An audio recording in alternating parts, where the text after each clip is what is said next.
Que a graça e a paz do Senhor seja conosco nesta noite. Para mim é uma alegria muito grande estar aqui pela primeira vez. Agradeço o convite do reverendo Felipe, do pastor licenciado Pedro também, que foi feito. É uma satisfação. Os conheço do contexto do seminário. O reverendo Felipe é um dos colegas que dividem o ministério da docência lá. Aliás, divide não, ele coopera significativamente lá no seminário. Eu dou uma amostra grátis, eu digo que é uma disciplina ou outra lá. E é uma satisfação. Hoje, em especial, para mim tem sido um privilégio maior, porque já há alguns meses nós não temos participado de culto presencial. A primeira igreja presbiteriana de Belo Horizonte ainda não retornou às atividades, então eu confesso que eu já estou cansado da câmerazinha, de ficar vendo dentro de casa, morrendo de saudade das pessoas, e a gente tem que segurar aquele ímpeto, porque ver gente, você quer dar abraço, e tal. Então, a gente se segura um pouco, mas participar resgata um pouco dessa bênção, do privilégio que Deus nos dá de, como igreja, ainda que representativa, no número menor, estarmos aqui adorando ao Senhor. Então é um prazer estar com os irmãos, uma satisfação grande, de tal maneira que receba a minha alegria da nossa parte. Estou, como o reverendo Felipe falou, com parte da família, a outra parte ficou em casa, os mais velhos estiveram lá. Peço que os irmãos orem por nós. Eu tenho servido como pastor auxiliar na primeira igreja de Belo Horizonte, cooperado um pouco também com o nosso seminário, mas nosso coração tem uma profunda identificação com o trabalho missionário transcultural. Nós iniciamos um processo de retorno ao campo missionário a partir do conselho da nossa igreja, converso já no conselho, com a aprovação inicial desse retorno, depois de um período de cooperação pastoral, porque o coração é pastoral, mas o coração também é missionário. E conviver com essas duas coisas não é uma tarefa muito simples, mas é muito bom, é um privilégio. Eu, particularmente, não faço muita distinção dentro do trabalho, porque, acima de tudo, o ministério é um ministério da palavra, de divulgação da palavra de Deus, de exposição. A questão missionária tem muito mais a ver com a ambientação, com o distanciamento geográfico ou mesmo cultural. E os desafios e o fascínio que está relacionado a isso. Então, peço que os irmãos orem por esse processo, que acabou sendo interrompido por esta pandemia. Então, agora está tudo interrompido mesmo, pela providência divina, até o final do ano, cuidar das ovelhas, que o Senhor nos colocou aqui, e continuar orando, aguardando a direção de Deus para o tempo oportuno. E será um prazer continuar o contato com os irmãos. Queridos, nós estamos em uma época inimaginada. Eu tenho certeza que nenhum de vocês imaginavam, há 9 meses atrás, que a sua vida estaria como está agora, há alguns meses.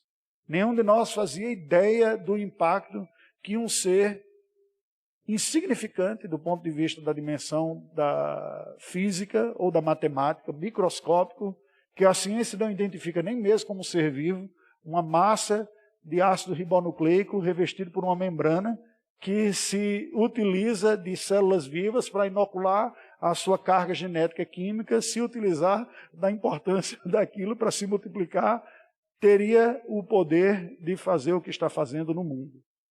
O que nós precisamos entender a este respeito é que infinitamente maior e mais poderoso do que este ser é aquele soberano que dirige o cosmos, as estrelas e as constelações, e que dirige não apenas o macrocosmo, mas o microcosmo também, e que tem sob o seu governo e sob a sua providência o microcosmo. Eu tenho entendido desde o início que nós vivemos em dias de provação, certamente. O que são dias de provação, senão dias em que nós somos tolhidos, limitados no nosso poder normal do dia a dia, de circulação, de tomada de decisões e de ação, por uma situação adversa ou mais difícil, sob a providência de Deus, para propósitos de purificação da sua igreja, de experimentação nossa, para que nós conheçamos melhor as forças que há dentro de nós e oportunidades também da vida da igreja. Quando o reverendo Felipe falou desta conferência missionária diferenciada, que ontem teve uma projeção, foi uma divulgação do vídeo, e também para falar de alguma coisa, de que maneira a pandemia pode tocar esse ponto, nós então nos propusemos a trazer uma reflexão bíblica sobre o contexto de limitação não planejada, mas externa, impostas pelas circunstâncias naquele que exerce o ministério do testemunho cristão.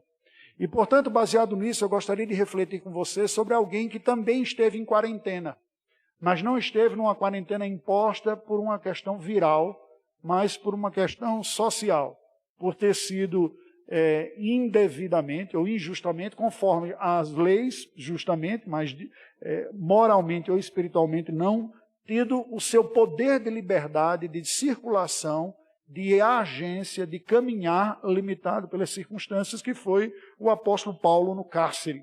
E para isso eu lhe convido a abrir a sua palavra, a palavra de Deus, na carta do apóstolo Paulo aos Filipenses, capítulo 1, versículos de 12 a 26. O apóstolo Paulo certamente é dos personagens bíblicos aquele que nós poderíamos destacar como sendo o teólogo, pastor e missionário de maior envergadura. E com isso estou colocando dentro do obreiro cristão. Obviamente o nosso Senhor Jesus Cristo não entra nesta referência porque ele é o próprio Deus encarnado, não é? Como Deus, ele é teólogo, porque o ofício profético faz com que ele fale a palavra de Deus em primeira mão, não em segunda mão, é ele mesmo falando. Certamente ele é pastor, que ele diz, eu sou o bom pastor, dou a vida pelas ovelhas, e certamente ele é missionário também. Ele diz, assim como o Pai me enviou para o mundo aqui, eu estou enviando vocês. Mas o Senhor Jesus é o próprio Deus encarnado. Dentre os ministros, os servos, aqueles que o Senhor escolheu para desenvolver o ministério, destaca-se claramente no livro de Atos dos Apóstolos a figura do apóstolo Paulo, que a mim me chama a atenção desde os dias de juventude. E quando fui ao seminário, fui pensando, tendo o apóstolo Paulo como paradigma, numa inquietação que carrego comigo até os dias de hoje. Se os profetas, apóstolos e o nosso próprio Senhor Jesus Cristo não eram pessoas que viviam com uma dicotomia entre a teologia e a missão dentro de si, mas eram pessoas que tinham a compreensão bíblica profunda, acurada e precisa, e ao mesmo tempo o engajamento ministerial e missionário profícuo, fazendo com que Paulo seja, ao mesmo tempo, evocado pelos grandes teólogos e exegetas, dada a sua grande contribuição teológica, ao ponto de estudiosos seculares chegarem a dizer que Paulo foi aquele que inventou o cristianismo, em termos conceituais, né? Seculares fazendo, porque o cristianismo é fruto da fé da revelação de Deus, mas dada a sua instrumentalidade humana. Ao mesmo tempo, os missiólogos que estudam a palavra de Deus diz, Paulo é o grande modelo e paradigma de missionário que nós temos no Novo Testamento. No entanto, quando nós olhamos para a igreja, especialmente a igreja contemporânea, parece que são dois inimigos. Um olha para o outro com estranhamento. O teólogo olha para o missionário e diz, isso é um pragmático, irrefletido, irresponsável, que não quer saber de estudo, não quer saber de nada. E o missionário olha para o teólogo e diz, isso é um teólogo de Torre de Marfim, que fica no gabinete de ar-condicionado, lendo um livro, não quer saber da vida das pessoas, nem contar o ministério. Mas nós temos, na figura bíblica, pessoas que entendem que o trabalho ou a fala que tem para entregar é uma fala precisa e específica, que precisa ser entregue com fidelidade e com acuridade, com precisão. Então a precisão teológica está presente, mas ao mesmo tempo a teologia não é um fruto de entretenimento, não é para eu fazer para me distrair, para fazer estímulos neurológicos, concepções sem um engajamento de vida. Este homem foi levantado por Deus e desde a sua conversão sabia que Deus o havia escolhido para ser testemunha perante reis e gentios, perante judeus e gentios, reis e vassalos pelo mundo. E esta compreensão de um chamado de Deus abrangente para expandir o seu reino, para levar o evangelho, o levou a desenvolver-se e dedicar-se a um trabalho de expansão. O próprio Deus lhe revela também, a um dado momento da sua vida, que nessa sua trajetória ele não iria encontrar facilidades. Mas a partir de um certo momento da vida, ele seria mesmo tolhido na sua liberdade, veja, diante da providência divina, ou sob a soberania de Deus, liberdade de circulação, mas não perda de oportunidades e de direcionamento de Deus para a atuação ministerial. É com este foco que eu gostaria de convidar você para acompanhar a leitura do capítulo 1, versículos 12 adiante, que faço nesse instante como base para a nossa reflexão bíblica, tomando como tema de nossa reflexão as cadeias no testemunho cristão. E entenda como cadeias o cerceamento que a conjuntura, que a providência divina coloca, de não ter liberdade de circulação, de poder ir para onde quer, de ficar onde quiser, mas ter sido limitado, mas nem por isso limitado na sua capacidade de testemunho. Acompanhe a leitura, por gentileza, e deixe a sua Bíblia aberta, porque nós vamos caminhar nestes versículos de 12 a 26. Quero ainda, irmãos, cientificar-vos de que as coisas que me aconteceram têm antes contribuído para o progresso do Evangelho, de maneira que as minhas cadeias em Cristo se tornaram conhecidas de toda a guarda pretoriana e todos os demais. E a maioria dos irmãos, estimulados no Senhor por minhas algemas, ousam falar com mais desassombro a palavra de Deus. Alguns, efetivamente, proclamam a Cristo por inveja e porfia. Outros, porém, o fazem de boa vontade. Estes, por amor, sabendo que estou incumbido da defesa do Evangelho, aqueles, contudo, pregam a Cristo por discórdia, insinceramente, julgando suscitar tribulação às minhas cadeias. Todavia, que me importa? Uma vez que Cristo, de qualquer modo, está sendo pregado, quer por pretexto, quer por verdade, também com isto me regozijo. Sim, sempre me regozijarei. Porque estou certo de que isto mesmo, pela vossa súplica e pela provisão do Espírito de Jesus Cristo, me redundará em libertação, segundo a minha ardente expectativa e esperança de que em nada serei envergonhado. Antes, com toda a ousadia, como sempre, também agora será Cristo engrandecido no meu corpo, quer pela vida, quer pela morte. Porquanto, para mim, o viver é Cristo e o morrer é lucro. Entretanto, se o viver na carne traz fruto para o meu trabalho, já não sei o que hei de escolher. Ora, de um e de outro lado estou constrangido, tendo o desejo de partir e estar com Cristo, que é incomparavelmente melhor.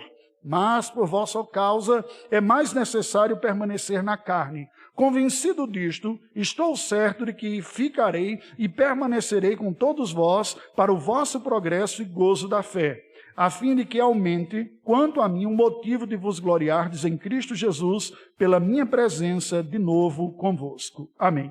Que Deus nos ilumine, nós já oramos rogando a graça do Senhor sobre a exposição bíblica. Queridos, o que nós vemos aqui? O apóstolo Paulo está, sob a soberania de Deus e a sua providência, preso. Vocês se lembram que ele é preso em Roma sobre a acusação de ser transgressor da lei de Moisés, supostamente por ter contaminado o templo, porque as leis estabeleciam limites de circulação de homens, mulheres e gentios. E houve uma falsa acusação, Paulo mesmo disse que não chegou, porque pessoas o viram, isso está literalmente escrito no livro de Atos dos Apóstolos, pessoas o viram circulando pelas ruas de Jerusalém com gentios convertidos, como se tivessem então, e vem a acusação, profanado o templo, levando pessoas para lugares indevidos.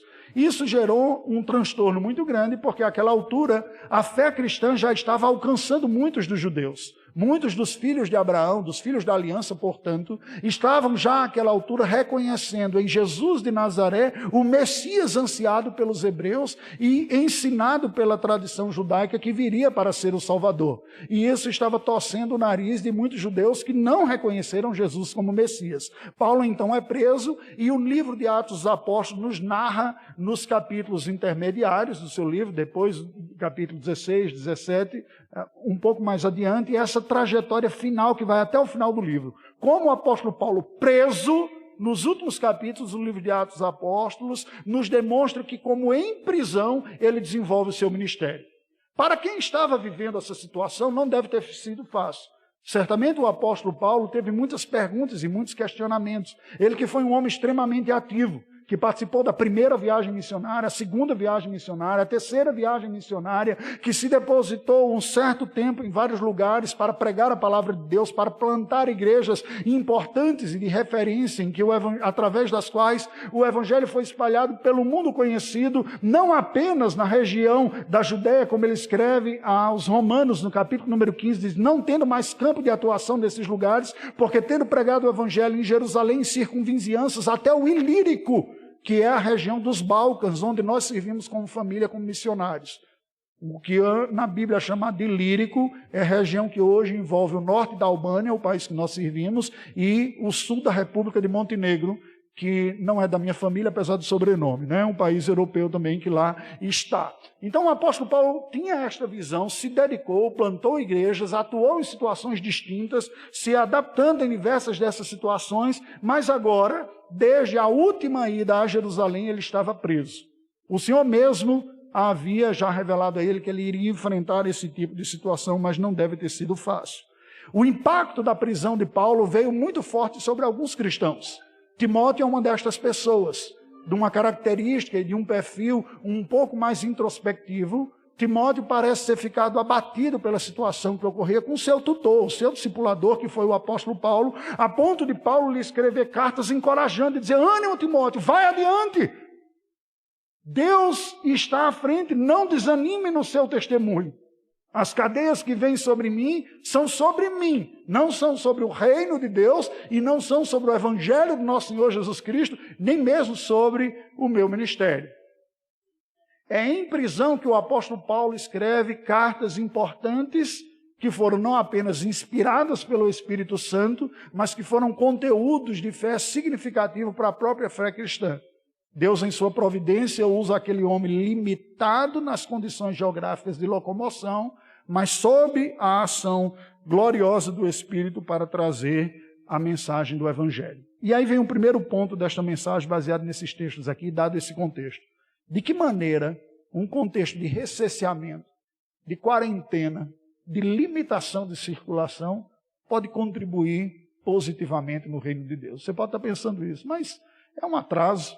A gente não consegue ver outras pessoas, a gente não consegue divulgar, convidar, evangelizar direito, está um limite. Não posso abraçar alguém, tem que cumprimentar feito coreano, assim, de longe você só cumprimenta com a cabeça, né? E nós gostamos dessa aproximação, e você pode questionar tudo isso. Veja como Paulo escreve a contribuição das cadeias na sua vida no ministério. A partir do versículo 12, ele diz: irmãos, quero ainda cientificar-vos de que as coisas que me aconteceram, essa prisão, esse cesseamento, esse longo período para o julgamento, ele diz, antes tem contribuído para o progresso do Evangelho.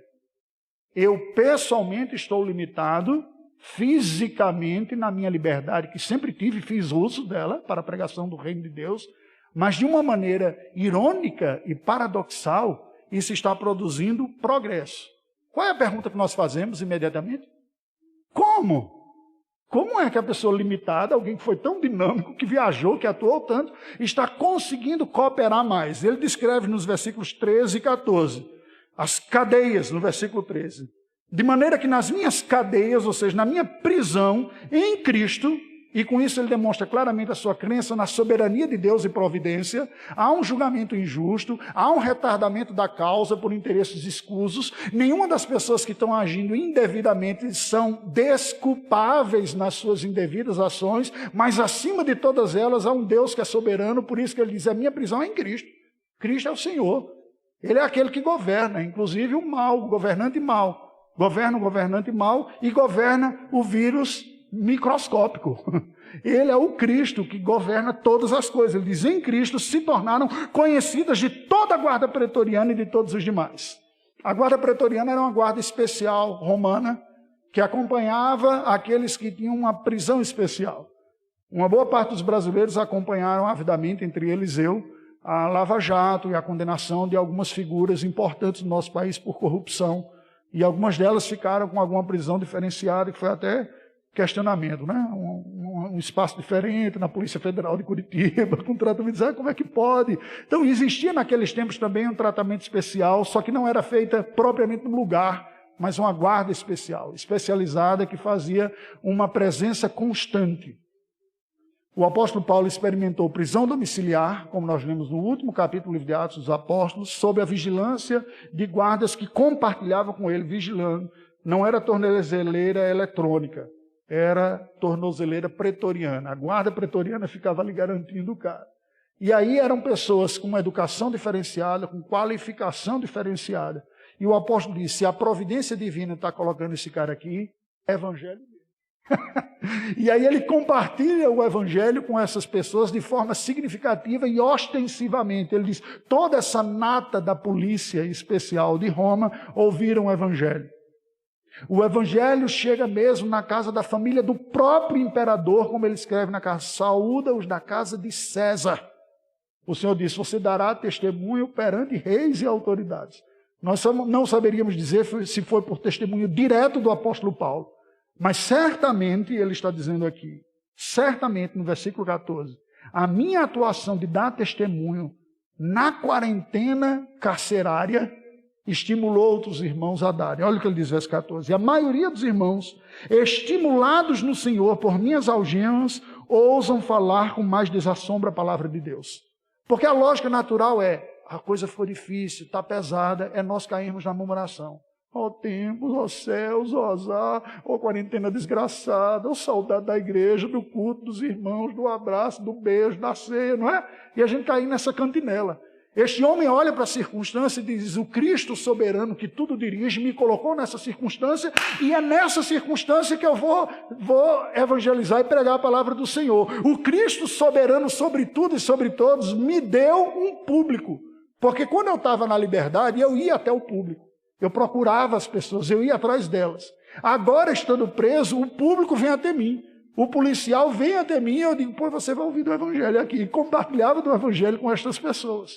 Ele faz uma leitura das circunstâncias sob a providência de Deus. E isto, quando foi conhecido dos irmãos, ele disse, gente, Deus continua reinando e governando. E o apóstolo Paulo, que plantou igrejas, que pregou, está animado para pregar o evangelho, vamos nós também. O cara está preso, está pregando o evangelho, e preso por pregar o evangelho, e está assim, não, peraí, eu não vou ficar desse jeito não.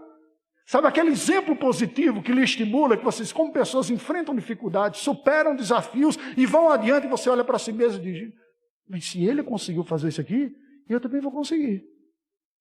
Eu não sei para você, mas eu nunca me olhei efetivamente como um herói destacado, como alguém à frente. E sempre serviu muito de estímulo para a minha vida olhar pessoas que, como eu, são humanas, com suas lutas e com suas dificuldades, e apreciar como Deus usa pessoas limitadas e diz, olha, se Deus usa o meu irmão lá, vai me usar também. Porque é a graça de Deus que capacita o outro. Se usou aquela pessoa, pode usar a mim também.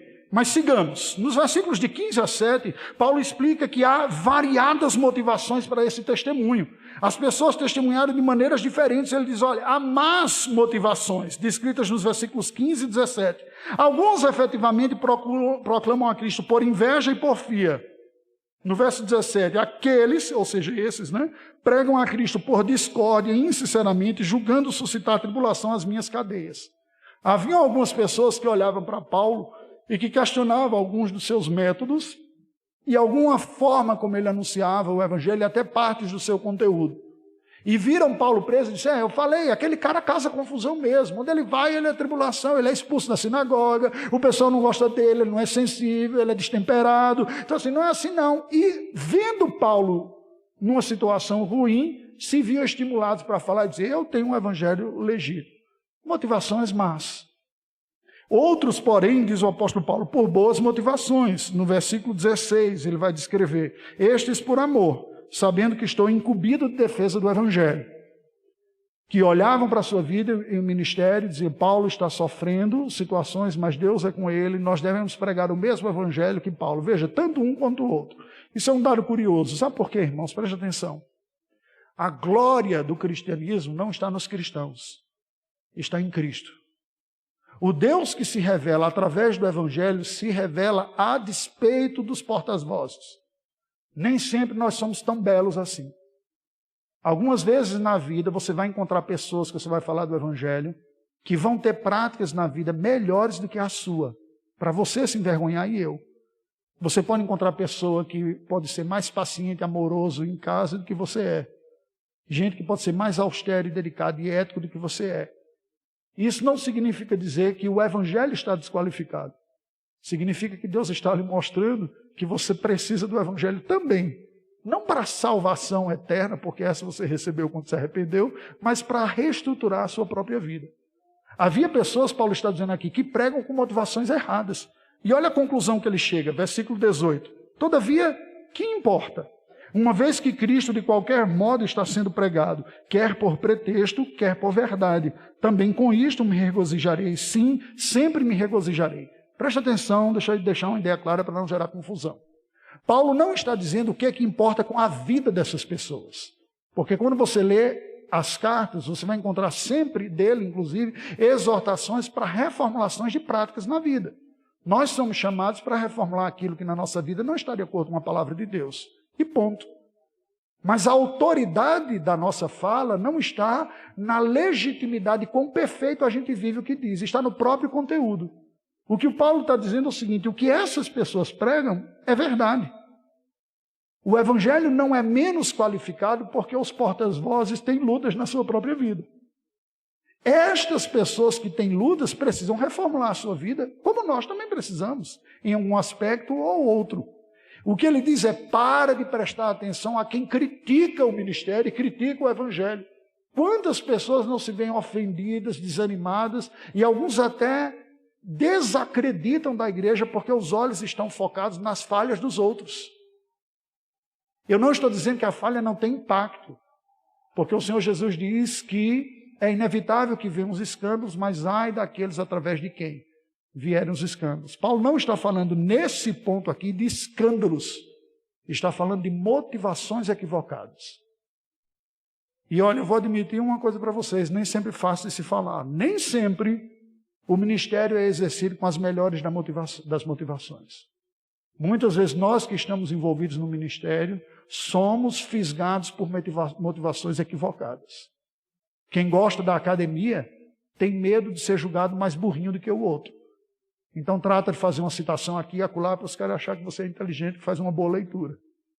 Aqueles que estão preocupados com sua estratificação social, quando se apresenta diante de algumas pessoas, trata de dar alguns códigos assim, de que você gosta de uma coisa mais requintada, mais refinada, para não ser tido como um chulezinho.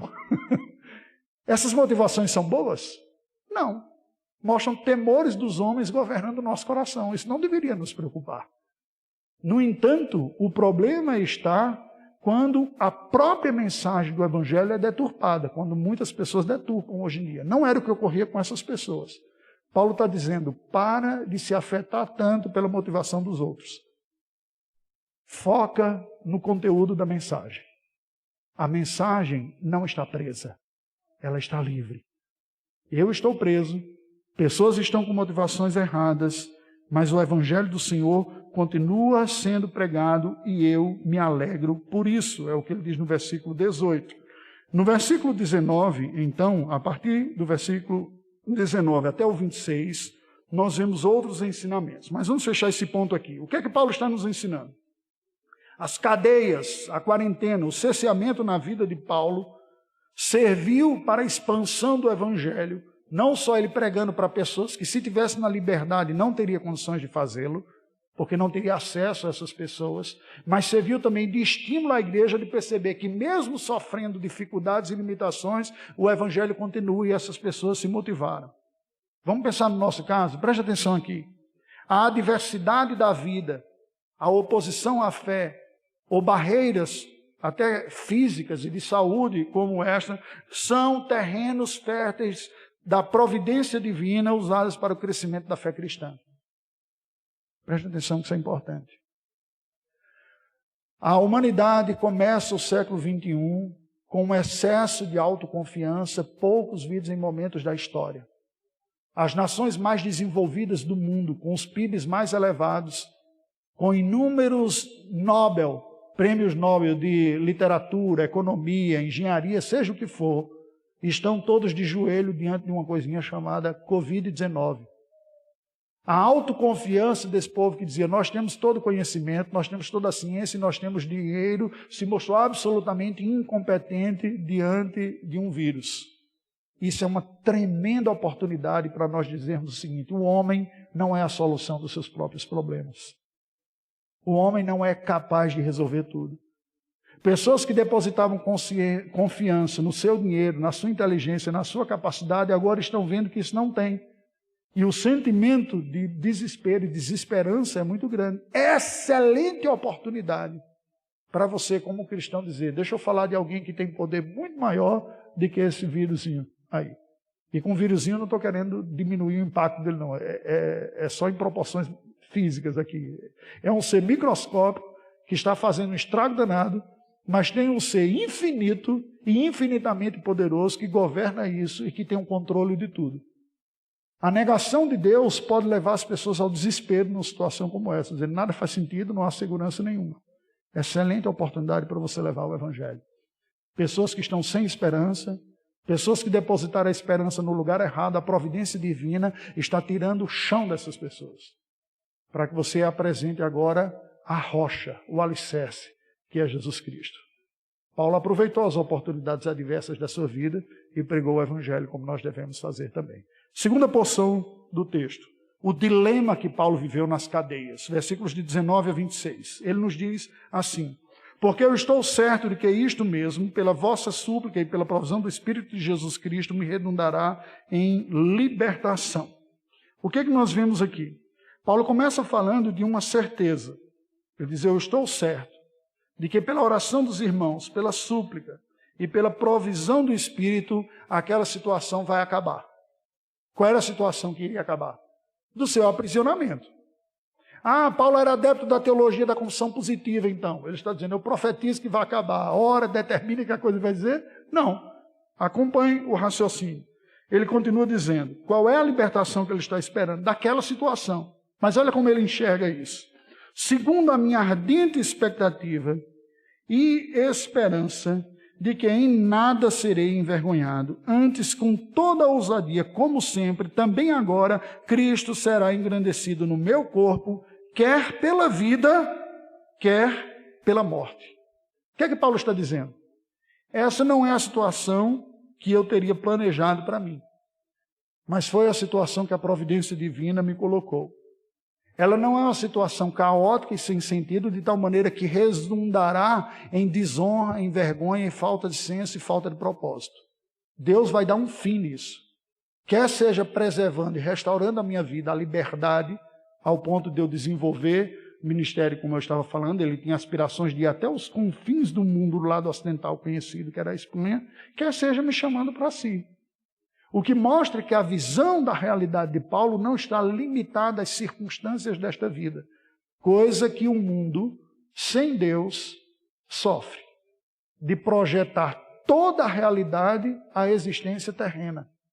E quando nós lidamos com uma situação como essa, nós somos imperativamente já postos numa situação que nós temos que pensar sobre o fim da vida. Porque alguém pode morrer de uma hora para outra. Não é verdade? O que causa espanto, e não é novidade na história da humanidade. A gripe espanhola fez algo semelhante, a peste negra matou pelo menos 1/3 da população europeia. E quando a gente vê a morte perto de nós, aí nós percebemos o quão nós estamos despreparados para lidar com esse tema, pensar sobre ele, e digo mais, preste atenção, realidade contemporânea, falar sobre isso. Quando nós tocamos no assunto de morte, não são poucas as pessoas: ai, que a conversa é difícil, muda de assunto, pastor. 3, vai para lá, né? E fala como se fizesse essas coisas e resolvesse a sua vida. Mas nós estamos presentes. E o que Paulo está dizendo é: Deus vai terminar com isso da maneira que ele planejou. Ele pode me restaurar a liberdade, ou ele pode me recolher para si. Aí ele continua. E fala de um dilema que ele encontra diante desta realidade. Qual é o dilema? Pessoalmente, versículo 21. Portanto, para mim o viver é Cristo e o morrer é lucro. É esse o dilema dele. Como que Paulo enxerga a vida? Diferente do homem contemporâneo, existencialista, que enxerga a vida como convite para experimentar o prazer ao máximo, ele diz: a vida para mim é Cristo. É conhecê-lo, desfrutá-lo e fazê-lo conhecido. Isso é a vida para mim. Portanto, já não sou eu quem vivo, mas Cristo vive em mim. Ele vai dizer: viver é Cristo, não importa a circunstância. E morrer é uma tragédia, nós diríamos, né? A nossa geração é a tristeza, é a dor. Sim, vem a dor do Pedro, vem o lamento, vem as saudades, vem tudo isso, vem mesmo. E é tempo de choro e de despedida. Mas ele diz que morrer é o quê? Lucro. Como é que a pessoa vem dizer que morrer é lucro? Há um espírito mórbido circunstando Paulo, circulando ele? Não. Nós não podemos dizer que Paulo é uma espécie de emo apostólico, né? Um gótico reformado, uma coisa desse tipo, um gótico da fé. Não, não é não. Ele não é sombrio. O que ele é a certeza de encarar a realidade pelos olhos da fé. Viver é Cristo. Só faz sentido viver a minha vida se eu vivo com Cristo e para a glória dele. E morrer é lucro. É uma promoção. É entrar no céu. E aí vem um dilema dele. Olha como ele descreve. Versículo 22. Entretanto, se viver na carne traz fruto para o meu trabalho, já não sei o que é de escolher. Não é razoável isso? Olha aqui, irmãos, preste atenção. O cara está preso em Roma, com um guarda tomando conta dele a vida toda. Ele diz: eu não estou com aquela liberdade. Senhor, se o senhor quiser me levar, já plantei igreja, escrevi carta, para mim vai ser lucro. Aí ele olha para os irmãos e diz, mas se permanecer aqui, redundará em fruto. Se pessoas serão edificadas pelo meu ministério, se outros conhecerão a Cristo, por mais que eu não goste de estar preso e limitado, eu entendo a importância disso e aceito. E aí eu já não sei direito o que escolher. Versículo 23. De um lado ou de outro, eu estou constrangido. Lembrem-se, tem um fato a mais aqui. Paulo era solteiro, né? Ele não tem aquele drama de missionário casado com os filhos, que gostaria de ver o filho crescer, casar, pegar o neto. A gente esquece disso, né? E dá uma espécie de super espiritualidade em Paulo aqui. Ele era solteiro, já com a idade, com uma experiência. Ele diz, eu não produzirei a minha ausência aqui um eco social muito grande. Mas a perda da vida é sempre a perda da vida. Então ele olha para tudo isso e diz o seguinte, por um lado eu fico constrangido, porque eu desejo partir e estar com Cristo. Acabaram-se os meus problemas. Problemas até espirituais, que nós lidamos com tentações, com lutas, problemas ministeriais acabam. Estando com Cristo, tudo acaba. Estar com Cristo é incomparavelmente melhor do que qualquer coisa que eu experimente aqui. Você acredita nisso? Você acredita que estar com Cristo não se compara com nada melhor que você possa planejar? Todo cristão vai dizer, amém. Mas quando você chega em casa e vê alguns programas, e diz, se eu passasse umas férias neste lugar, nessa praia, com esse sol, com essa comida, com essa... Não tem nada melhor do que isso. Se eu ganhasse a premiação, tem alguns clientes que não confessam, dizem, se eu acertasse na telecena, eu ia dar o dízimo, ia dar oferta missionária, mas o que eu ia fazer com o restante é incomparavelmente melhor que eu posso. Será que nós conseguimos imaginar de fato de ver que estar com Cristo é incomparavelmente melhor que qualquer experiência que você poderia imaginar para aqui? Produzida pelos prazeres benditos que Deus nos dá na vida. Não estou falando de pecado, não. Uma viagem, uma comida, uma experiência. Sabe, aquela lua de mel que você não teve condições de dar, aí você tem uma segunda num lugar paradisíaco. Paulo está dizendo, é incomparavelmente melhor. E continua, versículo 24. Mas por vossa causa é mais necessário permanecer na carne. Pela igreja do Senhor. A igreja que é nascente, que está na primeira geração, que precisa de instrução, se fortalecer, que é a agência de Deus na terra, é o corpo de Cristo, que passa por dúvidas, que tem ataques teológicos, e que pela instrumentalidade de Paulo tem as explicações. Aí ele diz, olha, se partir é incomparavelmente melhor, ficar é bom para a igreja. Versículo 25. E convencido disto, estou certo de que ficarei e permanecerei com todos vós para o vosso progresso e gozo na fé. Queridos, que maturidade espiritual. Ao mesmo tempo de entender que estar com Cristo, de fato, é bem melhor ao ponto de ansiar, e eu queria que você pensasse seriamente o quanto você anseia por estar com Cristo. O quanto estar com Cristo e partir e ir ao encontro de Cristo é um desejo sincero do seu coração e representa esse valor. Mas o quanto estar na terra se explica satisfatoriamente em viver para Deus. Eu temo que muito do desejo de não morrer não tenha a ver com servir, tem a ver com ser servido. Muito do medo de pessoas do coronavírus não tem a ver com eu vou ficar aqui e edificar irmãos, consolar os que estão em dúvida, fortalecer na fé aquele que está abatido, mas eu gostaria que essa pandemia passasse logo, porque tem tanta coisa legal para eu fazer. E tem. Não estou dizendo que não tem. Mas quando nós lemos o que Paulo está dizendo, ele diz, a minha razão de hoje preferir estar aqui do que estar com Cristo, que é muito melhor, é por causa de vocês, da igreja do Senhor. A motivação missionária não é salvar a gente perdida. É Deus quem salva. A motivação missionária tem a ver com fazer Deus conhecido e ver Deus sendo exaltado e pessoas serem reconectadas com Ele e glorificando a Deus.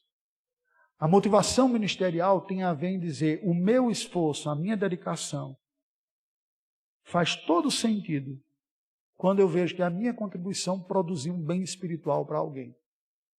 Que depois do meu serviço, que mesmo na pandemia, podendo estar mais limitado fisicamente, não está parado. Nós podemos conversar com pessoas. Muitas pessoas têm tido receio. O perfil da primeira igreja é um pouco mais conservador em tudo, até nessas questões de se aproximar por faixa etária, por tudo mais. E são épocas em que o aconselhamento ocorre por telefone. Você tem que conversar com alguém, orar com ela por telefone, por zap. Eu já mandei oração por zap, gravando. Pastor, não posso falar agora. Então eu vou orar por você. Senhor, manda aí. Aí vai, enviado. Oração enviada pelo zap. Quem imaginava que você poderia fazer isso em um momento? Servir o Senhor nos outros. Você pode fazer isso. A igreja toda entrou na internet. O que é que ela está fazendo? Nós estamos em cadeia, limitado, em certo sentido, no uso da liberdade aqui, mas o evangelho não. E aí eu posso fazer a transmissão e disparar.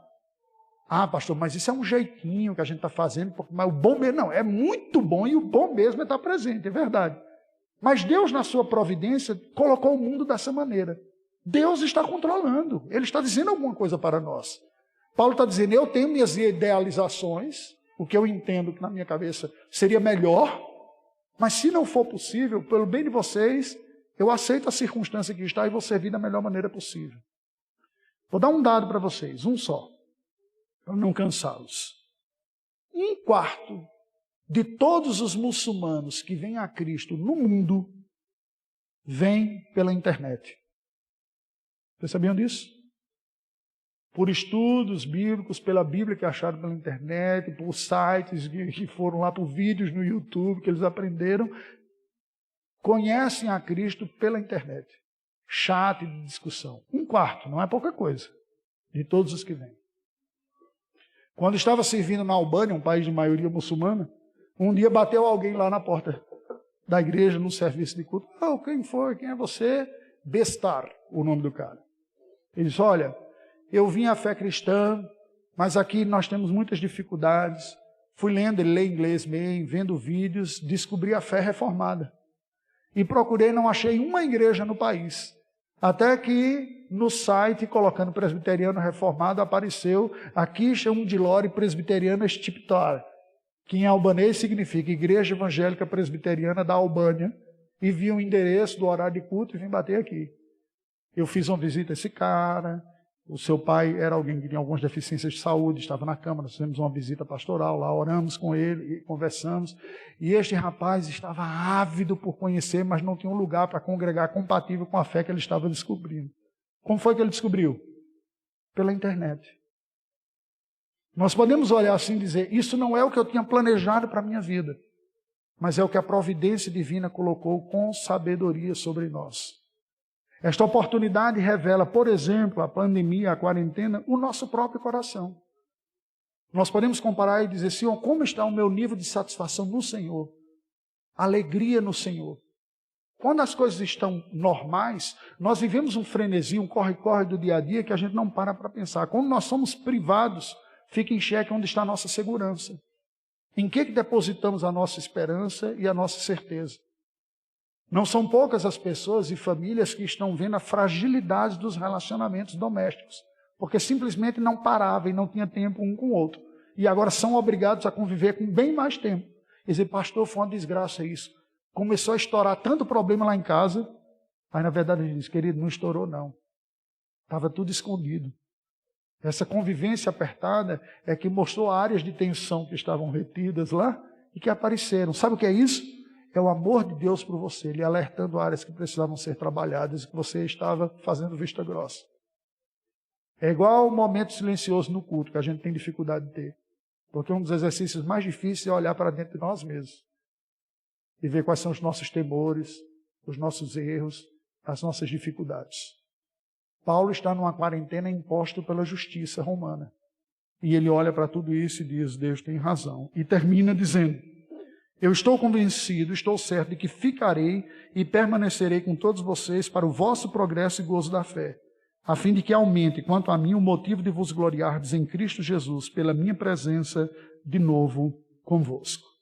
Que Deus nos ajude a aproveitarmos este tempo para desfrutarmos de uma maior maturidade espiritual, dependência do Senhor, para aproveitarmos a proximidade com a família, trabalharmos e resgatarmos práticas que talvez tenhamos esquecido, de diálogo, de convívio, de devoção, de adoração em conjunto, de pensar de que maneira eu posso servir. Eu falava com Pedro e dizia, eu sou muito incompetente em tecnologia, preciso de ajuda. Eu nem me aguento mais nas lives que eu estou fazendo. A mesma cara lá, com sinal fraco, mas deficiências diferentes. Vocês dão um show aqui, eu vi a transmissão aqui, eu fiquei babando. Falei, gente, que coisa. Eu, pastor da primeira igreja lá, né, por um lado, parece, com tanta dificuldade tecnológica, vocês estão dando conta disso daí. Vocês, pastor, mas eu não sei nada disso. Você sabe ligar. Você pode ligar para alguém e dizer, como é que você está? Queria saber como está. Eu posso orar com você? Dar uma palavra? São as oportunidades que Deus está. Momentos de crise também são momentos de oportunidade. As nossas cadeias podem fazer com que nós sintamos limite de liberdade, mas elas nunca serão cadeias para o Evangelho do Senhor, nem para o Espírito Santo de Deus. Que Deus nos abençoe. Vamos orar ao Senhor. Deus bendito, nós te rendemos graças pelo teu poder, pela tua palavra, pelo Evangelho do teu Filho Jesus Cristo. Te louvamos pela oportunidade que tu nos dás de estarmos na tua casa adorando e recebermos a instrução da parte do Senhor.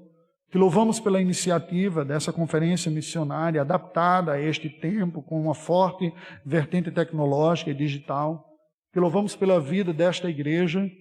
Te louvamos pelo seu corpo de oficiais. Rogamos a tua bênção para a vida do reverendo Felipe, o pastor licenciado Pedro, o conselho, os irmãos que estão envolvidos com missões, o ministério de mídia desta igreja. Suplicamos, Senhor Deus, graça e instrumentalidade do Senhor, capacitando esses irmãos para serem bons testemunhos de Cristo. Intercedemos em favor dos membros, das famílias, que saibam aproveitar esse tempo bem, desfrutando espiritualmente, sabendo adaptar-se às novas circunstâncias e aproveitando também para um testemunho através dos recursos disponíveis. Nós louvamos o teu nome e oramos em nome de Jesus. Amém, Senhor. Amém. Pastor, se puder ficar um pouquinho, quero convidar o Ministério Vivências, nós vamos orar. Pastor Raimundo, gostaria de chamar a Veridiana, a esposa dele, se por favor puder vir. Nós vamos orar, como ele disse no início, que nós orássemos pela família, orássemos por esse tempo de transição. Acho que os meninos podem vir também. A gente vai fazer uma oração breve aqui, com todo cuidado. Vamos orar pelo ministério dessa família, orar para que o Senhor dê graça a eles. O pastor Raimundo compartilhou aqui conosco sobre esse preparo para uma transição ministerial que foi providencialmente aguardada pelo Senhor. Não há atraso, só há o plano do Senhor dirigindo essa família na graça dele. Vamos ficar em pé, vamos orar por eles. Vou orar por essa família, rogando a bênção, o cuidado e a misericórdia do Senhor sobre eles. Se você puder, ore comigo, vamos clamar ao Senhor. Deus, nós te damos graça e louvor e rogamos agora, Pai, que por tua providência, por teu cuidado maravilhoso, como nós ouvimos hoje aqui de maneira impactante, o Senhor também possa dirigir esta família, ó Deus, no caminho do Senhor. Traz paz ao coração deles a cada dia, para que eles repousem confiadamente na providência do Senhor, para que eles esperem, crendo e em paz, o tempo do Senhor. Ó Pai, nós rogamos para que o Senhor possa prepará-los, ó Deus, para essa futura transição, se assim o Senhor tem planos para eles.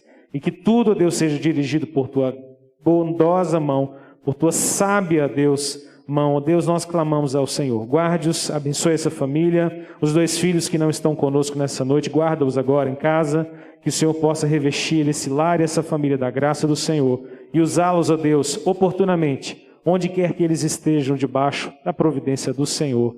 Em nome de Jesus. Amém. Amém. Obrigado, queridos. Podem assentar-se. Obrigado, pastor. Que Deus possa abençoar o seu coração. Foi uma bênção para nós tê-lo conosco. Nosso Ministério de Missões se reuniu junto com o pastor licenciado Pedro, moveu esse convite com o reverendo Raimundo e também com o Gabriel pela manhã e foi tempo abençoador para nós.